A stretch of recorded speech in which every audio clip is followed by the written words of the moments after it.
Adventure time. It's a Ford F350.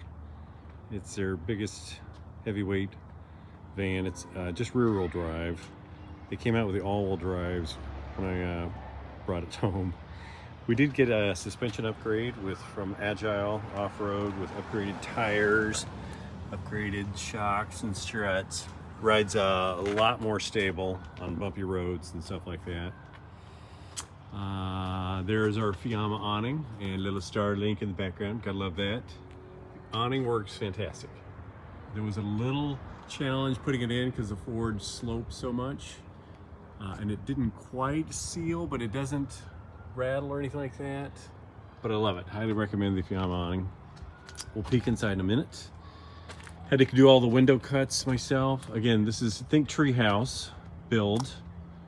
Rear ladder, because I don't have a roof rack. I had to attach the ladder to the rear so I could throw the Starlink up there and my solar panels.